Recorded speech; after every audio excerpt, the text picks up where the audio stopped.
The Buccos struggled in Cincinnati a few weeks ago, but they bounced back against Milwaukee and then had a little rough stretch against Detroit.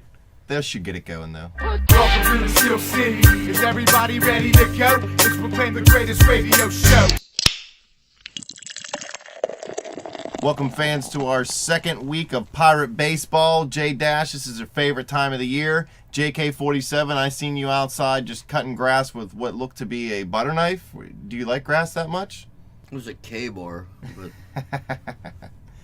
Well, it's springtime.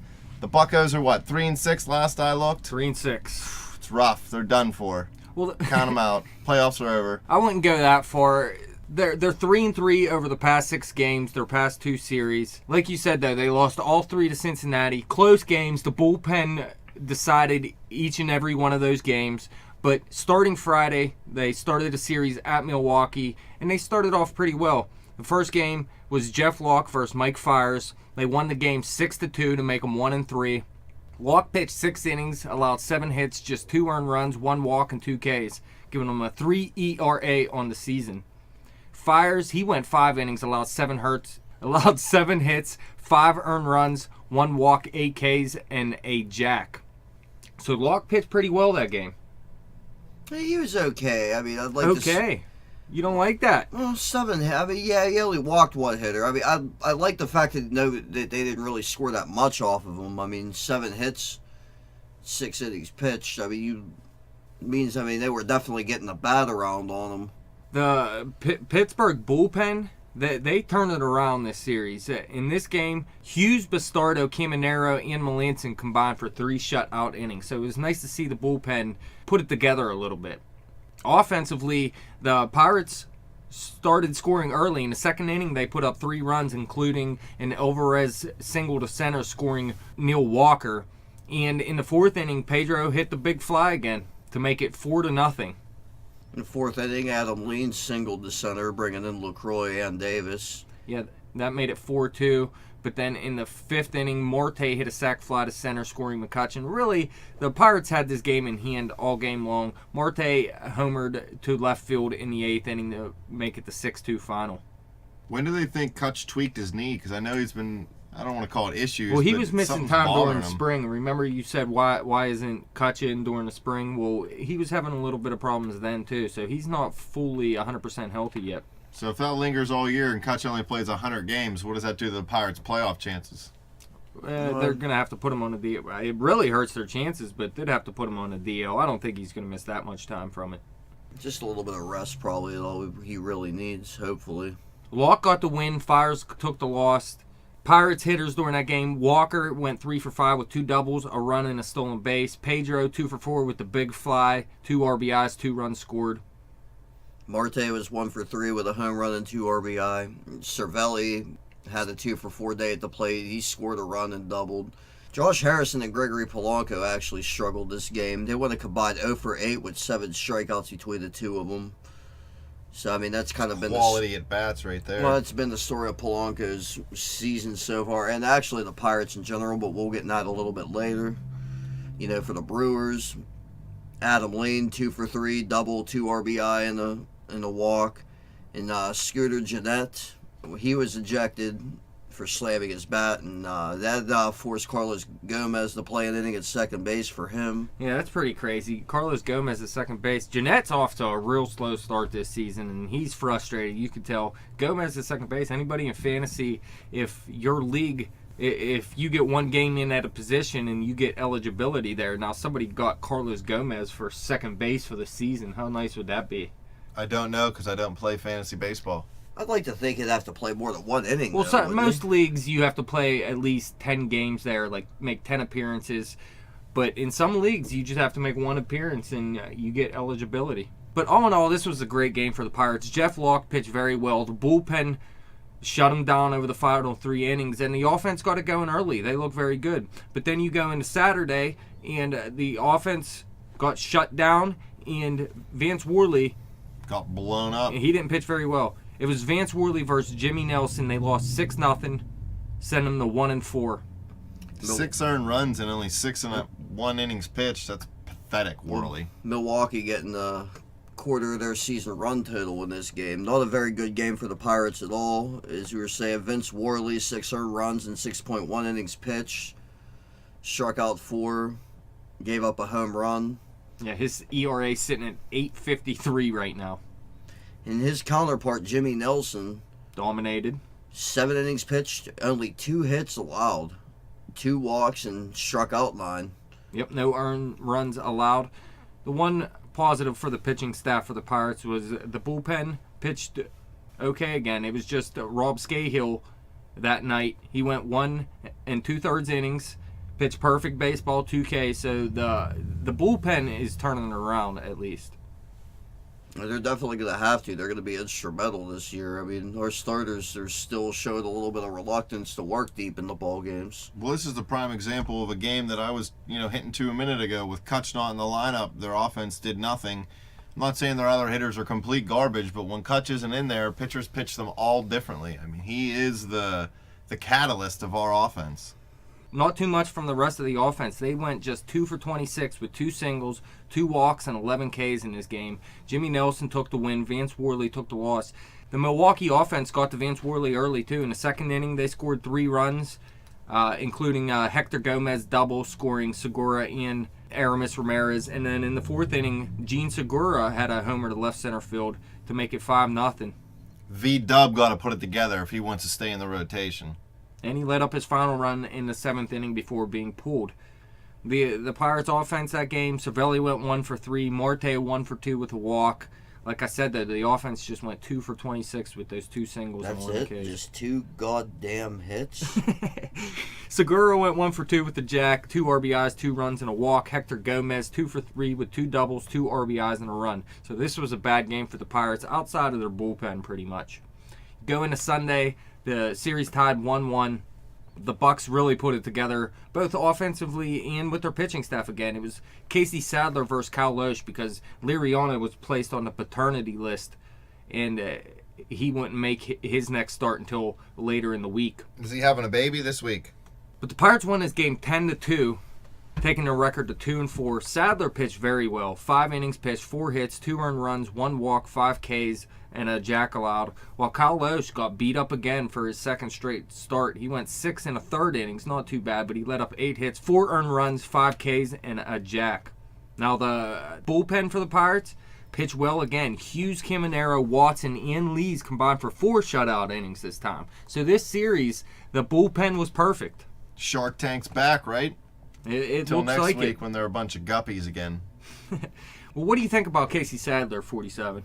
You think he's a good pitcher to have in case something pops up again, bring him up? I mean, I could see him fulfilling a similar role like Brendan Compton. Just a spot feel here and there. I mean, He's not terrible. don't get me wrong. I mean, it'd be awesome to see him develop into something else, but I mean, that's probably not likely. But I mean, it'd still be nice nonetheless. If you could be better than Morton or Locke, though, come on. See, I actually like Jeff Locke. You To would, be honest because you're with you. both named Jeff.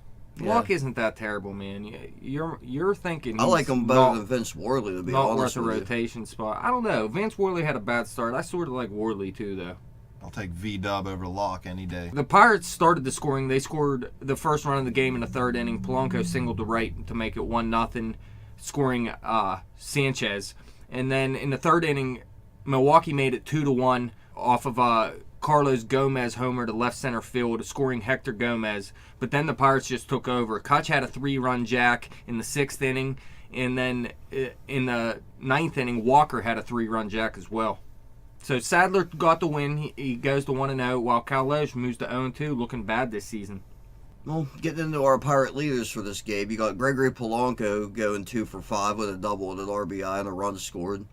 Jordy Burster 2 for 5 also with an RBI. He scored a couple of runs. Kutch ended up going 2 for 5 also. Home run, 4 RBIs. He scored a couple of runs. Neil Walker, of course, had the 9th inning home run. 2 men on base, yeah. And Tony Sanchez, we were saying in that Cincinnati series at the end of that, he looked terrible at the plate, but he turned it around in his next appearance, going 3 for 4 with 2 runs. So he has a little bit of a bat in him. I don't like his defense, though. And like you were saying, Stewart, he's returning, correct? And they Yes. sent Tony Sanchez down to the minors. Later. I kind of like this move because I'm more worried about defensively at the catcher position from your backup. What do you think, 47? You like Tony Sanchez a little more because you like the bat. We kind of need the bat. I mean, if the rest of the team's going to hit like they are, or at least like they have been, I mean... Yeah, it's early. I expect the offense to turn around. Dash says every one of our bats are all-star caliber, so I They think are we'll be able all-star to turn caliber. around. They're not all going to be all-stars in the same season, but Koch has already been an all-star. Marte showed all-star capability last season. Pedro's already been an all-star. Harrison's been an all-star. Has Pedro been an all-star? Yeah, he was an all-star of the year. He hit the 35 home run or 36 home runs. Okay, anyway, Milwaukee, pretty much the only thing you can say for them is Carlos Gomez going 2 for 4 with a home run and 2 RBI. And a run scored. Yeah, they got nothing going that game. For the series, the one thing I liked is every game was decided by the starting pitchers this time instead of the bullpen. You need it if you want to make a playoff run. You can't rely on your bullpen, especially this early in the season. Not every game, no. You're going to wear them out. The bullpen a lot better this series. Excellent work from Kevin the Arrow throwing BBs. And, you know, 101 mile an hour. if you can get some dominant performances by your starting pitchers early in the year, you know, one thing that happens to some bullpens, if they get knocked around early in a season, they all start to lose confidence, and that can kind of, you know, snowball on itself and cause you to have a bad season. So if you can get good starting pitching going and get your bullpen going early, that means a lot. Yeah, it was nice to see Tony Watson turning around from his bad start against the Reds when he led up that 3-run jack to Todd Frazier. Yeah. Baseball players are superstitious. Corey Hart was good off the bench this series. He started out 2 for 2 with 2 RBI singles, and then you'll see later against Detroit he had a big fly. Marte and Polanco, they got strikeout issues right now. They're both striking out a ton. Harrison showed a little bit of problems striking out. They sat him for a day. He came back, and he looks a lot better at the plate. Marte already got a day off. These two got to figure out their problems at the plate. Plate discipline. They're all young. This is going to be part of the growing pains. That's been the knock on Marte. I mean, ever since he was a prospect coming up through the system. You were speaking of Corey Hart doing well. One thing that surprised me is Alvarez is being removed late in the game for defensive reasons. Not that he's playing bad defensively. He made that one error against Cincinnati, but he's looked pretty good at first since. But they're removing him, and it's not for Corey Hart. They're actually playing Sean Rodriguez at first, and I don't really like this move. I want to see Corey Hart in as much as possible. Well, it could be that Sean Rodriguez is just better defensively than Yeah, but they Pedro always or seem to Corey get Hart. Corey. Yeah, he is. Sean Rodriguez is better defensively than Corey Hart, but I think Hart's a little bit better than Alvarez, and his bat's much better than Rodriguez. I think you're better off taking a chance because these guys get one at bat, or maybe even 2 at bats late in the game. I'd rather have Hart taking those at bats. So the Pirates took that series 2-1. That moved them to 2-4. Monday they started a series, an opening home series for the Bucs versus Detroit. They lost the series 2-1, but they started the series looking pretty good. Garrett Cole pitched an excellent game on Monday. They won the game 5-4, making them 3-4. He faced off versus Anibal Sanchez. Sanchez allowed 4 home runs all of last season. He allowed 3 against the Pirates on Monday. He pitched 6.1 innings, allowed 8 hits, 5 earned runs, still had 9 Ks, which is nice. Cole pitched great, though. 6 innings pitched, 3 hits, 1 earned run, 2 walks, and 8 Ks, making his ERA 3.27 on the season. Is this the game Harrison homered in the first at bat for the Pirates? First at bat, first pitch to a Bucco at home this season. So he got the scoring started early. The middle relief was good in this game. Hughes pitching a scoreless 7th, Watson pitching a scoreless 8th, striking out 2 in the process. Mark Melancon, though, getting roughed up a little bit, though. 3 earned runs and 4 hits, including a home run in the 9th. Yeah, the Pirates went into the 9th inning with a 5-1 lead. Everybody thought this game was over. Cabrera hit a double to left, scoring Kinsler to make it 5-2, and then J.D. Martinez hit a 2-run jack. Almost blew it. So the bullpen looked good. I tell you what, Jared Hughes looks like a beast this season. He looks excellent. Melancon, however, his fastball is down at least 3 miles per hour. So there's a little bit of worry there, but he came back later in the series and pitched pretty well. So not too much. Cole got the win. Sanchez took the loss. Like I said, the Pirates went into the 9th inning with a 5-1 lead. They got the scoring started early. Like you said, Harrison had the homer to center to start the bottom of the first. Cutchin had a sac fly in the third inning to make it 2-0. Detroit scored in the 7th, but then Alvarez came back and hit a home run in the 7th inning to make it 3-1. And Corey Hart hit a 2-run homer in the 7th as well to give the Pirates their 5 runs. Pirate leaders for this game. You got Harrison going 2 for 4 with the home run and the RBI. He scored a couple of times. Kutch and Pedro going 1 for 3 each. Each with an RBI. Pedro homering and scoring a run. Again, Pedro looking good to start the season. Cervelli 1 for 3, and of course Corey Hart, the pinch hit 2-run home run. Yeah, looking great. He was 3 for 3 with 4 RBIs at that point. He got a couple of starts afterwards. He obviously didn't keep hitting like that, but I'm excited about him this season coming off the bench. Now on Detroit's side of the lineup, Miguel Cabrera 2 for 4, a double and an RBI and a couple of runs. J.D. Martinez, as we mentioned earlier, had the 2-run home run in the 9th. He had a walk and scored a run. And Yoenis Cespedes ended up going 2 for 4. So really, I mean, aside from that one inning, not really a lot going on for Detroit in this opening game. Over these final 2 games, though, the offense fell apart. On Tuesday, it was A.J. Burnett versus Shane Green. They both pitched well, but the Pirates lost 2-0, sending them to 3-5. Burnett went 6 2/3 innings, allowed 7 hits, 1 earned run, 2 walks, 8 Ks, moving his ERA to 2.25. He looks great this season, but he got outpitched by Shane Green. 8 innings pitched, 3 hits allowed, no walks, no earned runs, 3 Ks. And that was just in 81 pitches. So he could have went a complete game if they let him throw 100 pitches. Did Green outpitch Burnett, or did Green outpitch the Pirate lineup? I mean, obviously he went longer and the stat line, looks better, and he got the win. But you get no runs at all. I mean, AJ only gave up 1 run. Well, he outpitched Burnett, though, still. This is what I'm saying. But yeah, he shut down the Pirates lineup. They looked terrible. Now, the bullpen, Caminero and Scahill combined for 2 1/3 innings, allowing 2 hits, 2 walks, and an earned run. So nothing too terrible there, but not as good as the Milwaukee series. Green took the win. He's 2-0 now. Burnett took the loss. He's 0-1. Joakim Soria got his 3rd save of the season. There was just no offense from the Pirates again. Like last series, that game they had, 2 hits or something? This game, 3 for 29 with 3 Ks, no walks. At least he only struck out 3 times, huh? Yeah, that's the one bonus. That Marte is starting to improve a little bit on his K rate. Polanco, not so much right now. No, Marte actually had the day off that day. But all the scoring for Detroit happened late. 7th inning, Davis singled to center. Avila scored to make it 1-0. In the 9th inning, Kinsler added an insurance run, singling in Jose Iglesias. And that was it. But Burnett, I'm very excited about him. I didn't think he was going to pitch that well. His control looks great to start the season. I'm excited about what Burnett can do for the Buccos this year. He's one of the few people on the team I actually like. I mean, I like the locker room presence. It's going to be nice having him back, and I actually kind of thought that was a blow to the rotation on having him around last year, but he wasn't healthy last year and thus had a down season in a very, very... And got paid $17 million for that poor performance. But the Pirates got him an $8 million this year, so he could be a steal. Offensively for the Pirates, Pedro Alvarez went 1 for 3. Cervelli hitting again, he went 1 for 3. But really, like I said, 3 for 29. Nothing from the offense. Marte, they gave him a day off because of his K problems. Detroit, Raji Davis went 2 for 4 with an RBI. Kinsler 1 for 5 with an RBI. Jose Iglesias, like we said in our last segment, he's been killing it. He went 2 for 3 with a double, a run, a walk, and a stolen base. Cespedes 1 for 3 with a double and a walk.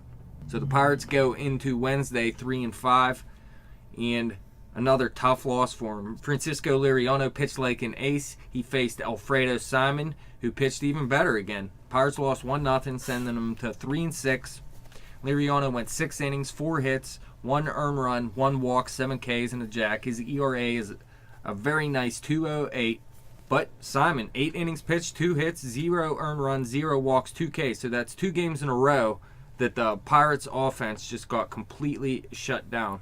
5 hits in 2 games. Yeah, I mean, that's an understatement. And they only had 5 Ks in those 2 games, so they're putting the bat on the ball. Yeah. Well, once again, the Buccos not striking out a lot this game, but I mean, still finding trouble getting on base. No walks and only 2 hits. The bullpen Pitched well again. Hughes, Watson, and Melanson combined for 3 shutout innings. So I'm excited about this bullpen again. They look pretty good. I don't have many worries with them right now, outside of Melanson's drop in velocity.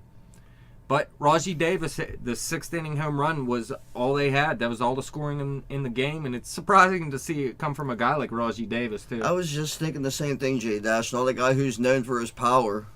Not at all. He's known for his speed, and he's not even an everyday player. He's a platoon player. He ended up finding a Francisco Liriano pitch and just sending it over the wall. That's it. Simon got the win. He's 2-0. Liriano took the loss. He's 0-1 with that 2.08 ERA, which hurts. Soria got another save, his 4th of the season. He's looking pretty good for Detroit. Offensively, Kutch 1 for 2, Walker 1 for 3. Offense combined for 2 for 28 in this game, 3 Ks.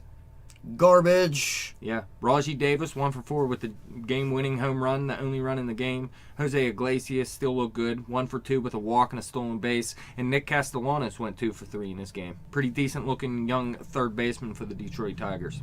But overall in this series, all the games were decided by starting pitching again for the 2nd straight series. That's 6 straight games decided by starting pitching after the first 3 were all decided by the bullpen. And Cole, Burnett, and Liriano all look very good this week. Yeah, all pitching like aces. I'm very excited about those 3, especially Burnett, because I did not expect this from him.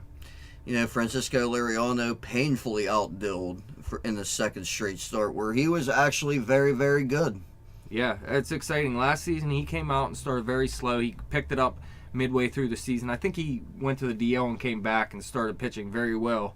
And he looks great to start the season. And usually he doesn't go up and down start to start. He has up and down seasons, so this is a good sign. Now Melanson, like we said before, his fastball is down 3 mile an hour from last year. He was pitching around 92 last season. He's around 89 mile per hour right now, and that's a little scary. But he has pitched well outside of that one appearance where he let up the 3 runs. Offense was 5 for 57, not even batting 100. In those 2 losses, yeah. The last Awful. 2 losses, they went 5 for 57. Just 6 Ks, which is nice. But you got to remember, in that Milwaukee game, they got shut out in the game too. So their 3 losses this past week, they are 7 for 83 with 2 walks and 17 strikeouts. That is ridiculous. Well, the Buccos actually striking out in 25% of their outs this season. Yeah. So, I mean, that's something that's definitely going to have to improve as we go on, because you're not going to go to the playoffs and you're striking out a quarter of your plate appearances. It has picked up over the past 2 games, so they got a little better, but just 5 hits, that's not going to help either. I think it's all going to improve, though. Corey Hart, he's looking really good. The 3-run homer, a couple RBI singles through the first 9 games of the season, so I'm excited about Corey Hart. Alvarez and Cervelli were both good at the plate this series. Yeah, pretty much all season. These have been our best 2 hitters so far. Kutch is struggling. Polanco's struggling. Marte's struggling. These 2 have been our most consistent hitters to start the season. Alvarez, he's striking out still a lot. He's always going to strike out a lot. But they said he's on pace for his most strikeouts with like 195 or something, which isn't the most ever or anything, but it's still too many. But you want to know something? If you want to say he's on pace for 195 strikeouts, he's also on pace for 65 home runs. Well, one thing that hurt Detroit this series also not having a place for Victor Martinez being relegated pretty much to pinch hitting duties. Yeah, he took just 2 at-bats in this series. Wasn't he coming off an injury? Yeah, he's or surgery in the offseason or something? That's not why, though. He just can't play a position anymore. He's a straight DH. This is in a National League park. They have nowhere to put him. They showed huge offense in their first 2 series of the season. They scored something like 48 runs in their first 6 games. And they showed excellent pitching against the Pirates here in this series. So the Detroit looks like they could be a complete team, and they could be back in the World Series. They get Verlander again. back healthy, even pitching half as good as he used to, and you better watch out. He's not going to throw 100 miles an hour in the 8th inning ever again. But Well, the thing is, too, is you would like to think we caught a break not having to face David Price and how good he's been, but I mean, Yeah. Shane Green's obviously been better. Yeah, Shane Green's been lights out. Not the huge K rate, but it doesn't matter when people can't. I mean, prior to the start of this season, I really didn't know who Shane Green was. Oh, I knew him from last season's fantasy league. He had some good games with the New York Yankees, but he also had some terrible games. I mean, I too. knew he was a Yankee. I just didn't really know all that much about him. One last thing I want to say about the Pirates is Pedro Alvarez, outside of that one error, looks pretty good at first base, and I'm happy with the return from that move so far. Well, it'd be big if he could actually play there on a regular basis, because we need his bat. All right, let's move on to what's ahead. Starting today, Friday, they have a series versus Milwaukee. It'll be Jeff Locke versus Jimmy Nelson tonight. Both are 1-0. Jimmy Nelson is probably he has definitely more upside than Jeff Locke. Jeff Locke's been around longer, so he might be a little bit more consistent. But if Jimmy Nelson pitches like he did so far, and like he did against the Pirates in their first series, I look for a loss in this game. On Saturday, we got a couple struggling right-handers. Vince Worley rocked in his outing versus Milwaukee last week. He'll face off against Kyle Loesch, who's been roughed up in both his 2 starts. And then Sunday, we have Garrett Cole versus Matt Garza. Garza's 1-1. Cole is 1-0. I expect Cole to come out and look like he did in his last start. And Garza, I'm not high on that guy at all anymore. You know, he has not necessarily the potential he once did. I mean, his problem is he's a Carlos Zambrano type, and yeah, sometimes his emotions get the better of him. But when his head's on straight, he could be as good as anybody. It doesn't matter what Locke, Worley, or Cole do. If the Pirates go 7 for 83 and 3 losses, they're probably not going to win. Definitely not. Yeah, well, you got to remember, though, they won 3 games there, too. That's just the losses. It's 3 bad games. It's early in the season. Offense usually has to catch up to the pitching, so I'm not really worried about it right now. And outside of Nelson, I think they can get to both Loesch and Garza. And then Monday, they're going to start a home series versus the Chicago Cubs. So Chris Bryant will be coming to town. Yeah, see our first taste of the newly called up prospect for the Chicago Cubs. Monday, it'll be A.J. Burnett versus Jake Arrieta. As good as A.J. Burnett is pitching, he's still 0-1, and he's going up against a guy that looks like an ace in Arrieta, who is 1-1. I think Arrieta is definitely the better pitcher here, and maybe he is better than any pitcher the Pirates have. Tuesday, it'll be Liriano versus Travis Wood. Travis Wood is 1-1. Liriano 0-1, like I said, with that very low 2s ERA. No, Liriano and Burnett both. Wednesday, we go back to Jeff Locke, and he'll be pitching against Jason Hamill, who's 1-0 right now. Yeah, Locke is 1-0 as well. I want to see a little bit of consistency out of Locke. Can he pitch like he did his last outing? If so, I think we have a very good chance to win that game. You know, and then Thursday we wrap up the series with Vance Worley, who's 0-1 right now, against Kyle Hendricks, who has no record at all. Yeah, Kyle Hendricks is a young guy. He looked very good for the Cubs last season. I like Worley still. He had a bad outing last time. I expect this to be a competitive game as well. And then they start a 9-game road trip at Arizona next Friday. So that wraps it up. What do you want to see going forward? I want to see improvement out of Marte and Polanco especially. I'm happy with the bullpen right now. I'm happy with the starting pitching. Starting pitching's been solid so far. I mean, I still would like to see them go a little bit deeper in the ball games because I don't it's want still early in the season. You don't want to get them all season. ramped up yet. But I agree with you about Marte and Polanco. These two definitely need to get it going. I mean, that was touted as a strength going into the season, was how good our offense and not to mention our outfield would be. Yeah, I'm not really worried about the offense quite yet. I know what Marte can do. Polanco is the biggest worry offensively because he still has to prove it. Maybe they called him up a little bit too early. Everybody was clamoring for it last season. Maybe they should have left him down all season. Or at least until maybe September, but we'll see. He's young. It's early. Luck can happen in 6 months. Yeah, I expect improvements from him. He hasn't really taken a walk yet, and this guy's always been able to take a walk throughout his career. And even last year with the big club, he took a lot of walks, more than most players, and especially more than most rookies. So I expect him to improve his plate discipline a little bit as the season goes along. Well, that wraps it up. Thank you, fans, for listening. Thank you guys for sitting in studio with me. Fans, you can follow us on Twitter at bet_the_spread. You can follow me on Twitter at betjimthewin. Any Bucco questions you have, hit us up there. You can hit us up on Facebook, like our Facebook page, and subscribe to that YouTube channel. Bucco Fever spreading. Bach 'em.